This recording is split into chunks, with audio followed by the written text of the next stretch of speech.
Good morning विद्यार्थी मित्रों। कक्षा 11 विषय भूगोल पाठ 6 चट्टान, खनिज और जमीन। यहाँ पर हम लोग इस लेसन के बारे में पहले थोड़ी बहुत जानकारी प्राप्त करते हैं। पृथ्वी की जो ऊपर की सतह है वो ठोस और द्रव्य पदार्थ के विशाल आवरण की आई हुई है। हमने पढ़ा इनसे पहले पाठों में कि जो पृथ्वी के ऊपर की सतह है वो ठोस है और जल भाग की बनी हुई, यानी काफी विस्तार में जल आया हुआ है, जिसे हम लोग सागर और महासागरों के नाम से जानते हैं। जैसे हम कह सकते हैं कि पृथ्वी की सतह पर ठोस और द्रव्य पदार्थों का विशाल आवरण आया हुआ है। पृथ्वी की ऊपरी परत ठोस पदार्थों की बनी है। ठोस पदार्थ का यह आवरण मुदावरण कहलाता है। यानी हम जहाँ पर रहते हैं या जहाँ पर हम निवास करते हैं उस आवरण को हम लोग मुदावरण के नाम से जानते हैं। यह आवरण ठोस पदार्थों का बना है जिसे चट्टान कहते हैं। चट्टान का अर्थ आप सभी जानते हैं, जो बड़े बड़े खड़क या पत्थर होते हैं उन्हें चट्टानों के इस नाम से जाना जाता है।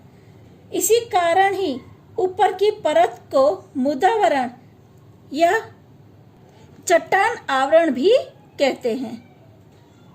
यहाँ पे मैंने मुदावरण की परिभाषा आपको बता दी है, यह लिख कर रखिए, आप लोग नोट कर लेना। चट्टान अलग अलग द्रव्यों के संयोगों से बना हुआ है, यानी अलग अलग पदार्थ के मिलने से चट्टानों का निर्माण हुआ है। उन द्रव्यों को खनिज कहते हैं। इस प्रकार एक या उससे अधिक खनिज द्रवों का संगठित समूह यानी चट्टान, ये चट्टान की परिभाषा यहाँ पर दी हुई है। ऊपर मुदावरण की और यहाँ पर चट्टान की परिभाषा मैंने आपको बताई है। एक या उससे अधिक खनिज द्रव्यों का संगठित समूह यानी चट्टान। निर्माण प्रक्रिया के आधार पर चट्टान के 3 प्राथमिक विभाग किए गए हैं। पहला है अग्नीय चट्टान, दूसरा है प्रस्तरीय चट्टान और तीसरा है रूपांतरित चट्टान। इस तरह से 3 भागों में बांटा गया है। सबसे पहले हम अग्नीय चट्टान के बारे में पढ़ेंगे। अग्नेय शब्द का अर्थ अग्नि से बना ऐसा होता है। पृथ्वी के भूगर्भ गर्म होने से उसके लावरस या मैग्मा के अनेक रूपों में जमने से बनने वाली चट्टान को अग्नीय चट्टान कहते हैं। यह अग्नीय चट्टान की परिभाषा है। हमने पढ़ा है कि पृथ्वी के भूगर्भ में गर्मी है, जहाँ पे लावरस और मैग्मा इकट्ठा है। किसी भी कारणवश वो अपने आप अंदर अगर जम जाता है तो उसे अग्नेय चट्टान के रूप में जाना जाता है या अग्नेय चट्टान कहते हैं। सर्वप्रथम इन चट्टानों की उत्पत्ति होने से इन्हें प्राथमिक चट्टान भी कहते हैं। अग्नेय चट्टान के मुख्य 2 विभाग किए गए हैं। पहला है आंतरिक आग्नेय चट्टान, दूसरा है बाहरी आग्नेय चट्टान। आंतरिक आग्नेय चट्टान के 2 भाग हैं। यहाँ पे मैं आपको एक आकृति बता रही हूँ और इसके भागों के बारे में बता रही हूँ। यहाँ पे देखो, अग्नीय चट्टान के 2 भाग, आंतरिक अग्नीय चट्टान और बाहरी अग्नीय चट्टान, इस तरह 2 भाग हैं। इसमें भी जो आंतरिक आग्नेय चट्टान है उसका एक भाग है अंतस्थीय यानी पातालीय चट्टान और दूसरा है मध्यस्थ चट्टान। और यहाँ पे जो बाहरी अग्नीय चट्टान है उसमें है ज्वालामुखीय चट्टान। ये आकृति में आपको मैं समझाती हूँ कि अग्नि चट्टान के जो ये 3 भाग हैं अलग अलग। यहाँ पे देखो, ये जो अंदर नीचे भाग में जमा हुआ है इसे आंतरिक अग्नि चट्टान के नाम से जाना जाता है। यानी जो नीचे का भाग है ये क्या है, ये चट्टान अंदर जम गई है तो इसे अंतस्थीय अग्नि चट्टान के नाम से जानते हैं।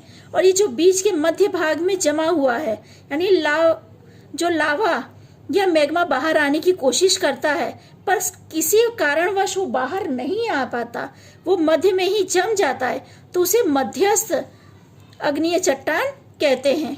और तीसरा, जो ये बाहर आके जमता है, इसे बाहरी या ज्वालामुखी चट्टान दोनों नाम से जानते हैं। इसे हम कहते हैं कि ज्वालामुखी के आजू बाजू में जो लावा रस जम गया है उसे हम ज्वालामुखी चट्टान के रूप में भी जानते हैं और बाहरी अग्नीय चट्टान के रूप में भी जानते हैं। यानी मैंने आपको इस आकृति में अग्नीय चट्टान के स्वरूपों के बारे में बताया है कि जो सबसे नीचे जमा हुआ भाग है, किसी कारण से अगर वो जम जाता है मैग्मा या लावा, तो उसे अंतःस्थीय चट्टान के रूप में जानते हैं। और जो मध्य में जमता है उसे मध्यस्थ आग्नेय चट्टान के रूप में जानते हैं। और जो ज्वालामुखी फट के बाहर फैलता है और बाहर जो चट्टान के रूप में जमता है उसे बाहरी अग्नि चट्टान के नाम से जाना जाता है। इस तरह ये अग्नि चट्टान के 3 भाग हैं।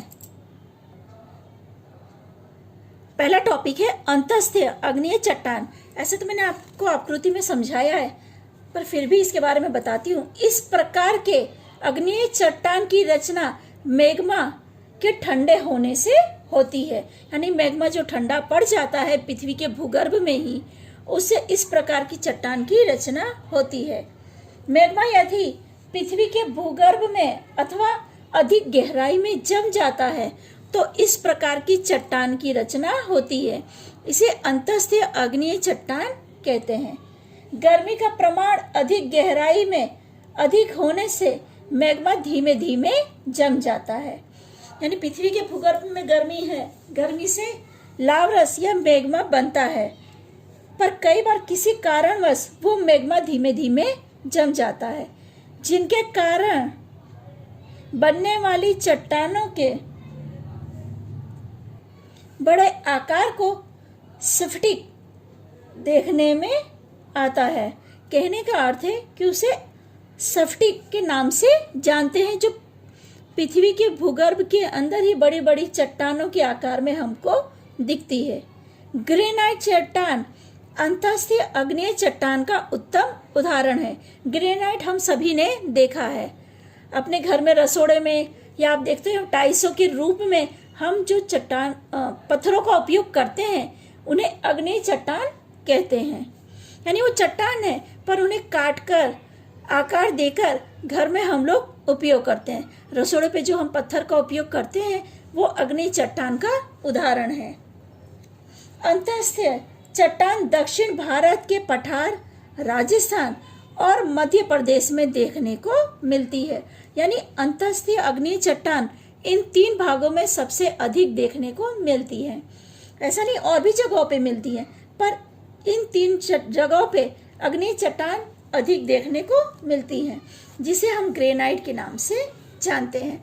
और मैंने आपको ग्रेनाइट का उपयोग भी बताया कि घर में यानी रसोड़े में पत्थरों के रूप में या टाइल्सों के रूप में हम इनका उपयोग करते हैं। दूसरा टॉपिक है मध्यस्थीय अग्नेय चट्टान। ज्वालामुखी विस्फोट के समय मैग्मा पृथ्वी की सतह की ओर आने का प्रयत्न करता है, परंतु पाताली चट्टान एवं बाहरी चट्टानों के बीच में ही जम जाता है, जिसकी वजह से यह मध्यस्थीय अग्नेय चट्टान की रचना होती है।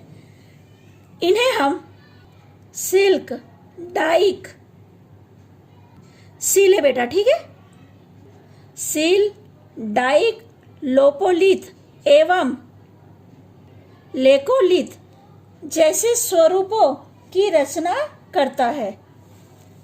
यहाँ पे मैं आप लोग को सिल लिख के बता दे रही हूँ, ये सिल है, ठीक है।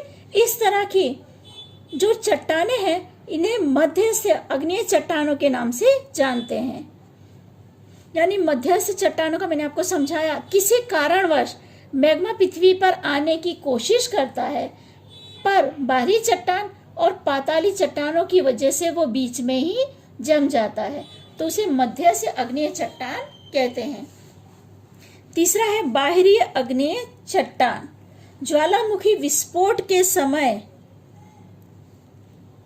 मैग्मा चट्टानी स्तर तोड़कर बाहर आता है तथा पृथ्वी के बाहर की हवा के संपर्क में आने से लावा जल्दी से ठंडा होता है, तो उसे बाहरी अग्नेय चट्टान कहते हैं। इसमें अत्यंत सूक्ष्म स्फटिक देखने को मिलती है। बेसाल्ट चट्टान इसका उदाहरण है, जो दक्षिण एवं पश्चिमी गुजरात में देखने को मिलती है। यानी ये जो चट्टानें हैं, इसमें छोटे छोटे दिया ना अत्यंत सूक्ष्म छिद्र देखने को मिलते हैं।